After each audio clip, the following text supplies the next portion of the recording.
Out in Los Angeles, the Lakers beat the Grizzlies 111-101. 111-101. Lakers getting the win by 10 points.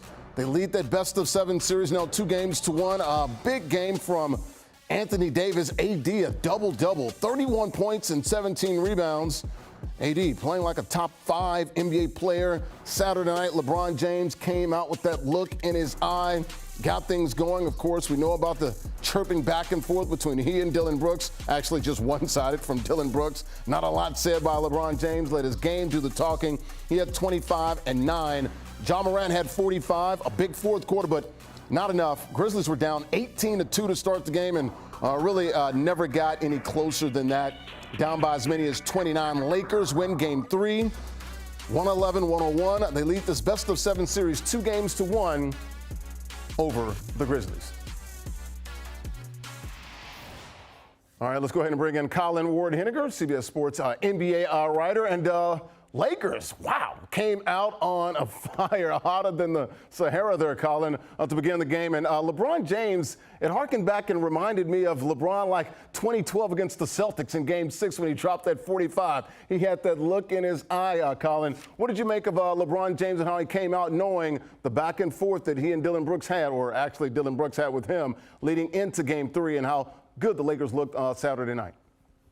Yeah, I think you said it perfectly. LeBron James was not having any of a back and forth, right? He's been through it all. He's had Lance Stevenson blowing in his ear. He's had people try to talk trash to him his entire career. He just went out, did what he did on the court, and said, look, I am arguably the greatest basketball player of all time, and I'm going to show you why. It's not because I talk. It's because of what I do on the court. You could see he came out with intent. You could even tell in his media availability the day before, he cut his press conference short and was very short with the media. He's not like that very often. You could tell that he was on a mission to come out and make sure that the Lakers got off to a good start. And I mean, good start is an understatement of 35-9 after the first quarter, just completely demoralized the Grizzlies. Taylor Jenkins benched his 4 best players midway through the quarter. LeBron set the tone and the rest of the Lakers followed from there. But, they really sent a message, not just to the Grizzlies, but to the rest of the Western Conference that, look, when we are right, when we are clicking, we are capable of being one of the championship contenders. Absolutely. And you look at the Lakers, always been pretty good defensively, especially this year as well on that side of the ball. Led 18-2, 35-9 after one quarter. The Lakers get the win. You look at it, Dillon Brooks, second quarter or third quarter with 11:43, ejected there with that flagrant 2. Left hand caught LeBron James below the belt there in the midsection, so he was sent out. Any concern if you're the Grizzlies, and here's the play right here, that he might not be available for Game 4? Should he be available for Game 4, or that flagrant 2 and just the ejection here in Game 3 on Saturday night? Is that enough for you, Colin? Yeah, that's the great question, because look, I said, last year if this happened, I would have said, no, he's just, he's ejected, we move on. Now, with the Draymond Green situation, the league has said that they are going to take past infractions under advisement when they're making these judgments. And if they're going to hold Draymond Green's past against him, you have to hold Dillon Brooks' past against him, not just previous ejections. Last year in the playoffs, he hits Gary Payton Jr. in the head, breaks his elbow, and that affects that series. So I would have said that there wouldn't be a suspension here, but based on what we've just seen, it's hard for the league to take the precedent that they've set and say that Dillon Brooks doesn't have enough history to merit a suspension. So this is something to absolutely keep an eye on. The question is whether the Grizzlies might actually not mind if Dillon Brooks doesn't play. He was so horrible in Game 3. The Lakers are just leaving him wide open, and he's missing shot after shot. So obviously they want him. He kind of is that defender that they need on the perimeter. But if he's going to behave like this and not perform, they might be better off without him. Yeah, when he came out pregame warmups, the crowd was letting him have it. And to be honest with you, Colin, he was missing every shot that he took pregame. So maybe that was a harbinger of things to come.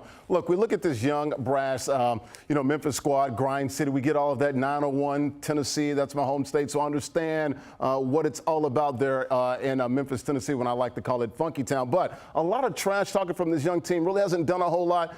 Should they kind of dial it down now, especially seeing LeBron come out with this energy and the Lakers playing pretty well on their home floor? Maybe just kind of cool it and let their play do the talking? Or does this sort of help them doing all the whooping and the chirping?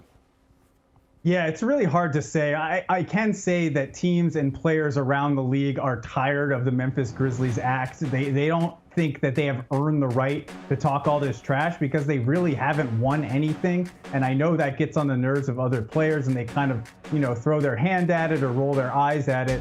But if you look at it, I mean, the Memphis Grizzlies have kind of overachieved to this point. We kind of take it for granted that they're one of the best teams in the Western Conference, but their rise was really rapid after drafting Ja Morant. So it's gotten them to this point, so it's hard to say. You guys have to stop acting like this. But I think what Dylan Brooks has done in terms of, poking the bear and doing all that, well, it worked. LeBron James came out and absolutely eviscerated you, and you got ejected from the game. So maybe Taylor Jenkins has a talk with his team and says, look, let's try to keep it on the court. Let's keep it out of the media. Let's keep it off social media. But this is who the Grizzlies are, and if it's gotten them this far, it's hard to see them changing at this point. All right, Grizzlies down 2-1 in this series. The 2 seed. Better get things going on. They don't want to go back to Memphis for a Game 5 down 3-1. We'll see what happens in Game 4. Enjoy the weekend. Here's our CBS Sports NBA writer Colin Ward-Henninger. Series schedule here. Lakers now up 2-1 after that big win Saturday night out in Alala. Game 4 Monday night, 10 p.m. Eastern. That, of course, back out there at Crypto.com Arena in Los Angeles. Then the scene shifts back to the Dirty South. Game 5 in the 901 Wednesday night, 7:30 p.m. Eastern. That's in Memphis, Tennessee. Lakers leading 2-1. Grizz, a pretty big game. Not a must-win, but a big one. Game 4 on Monday night.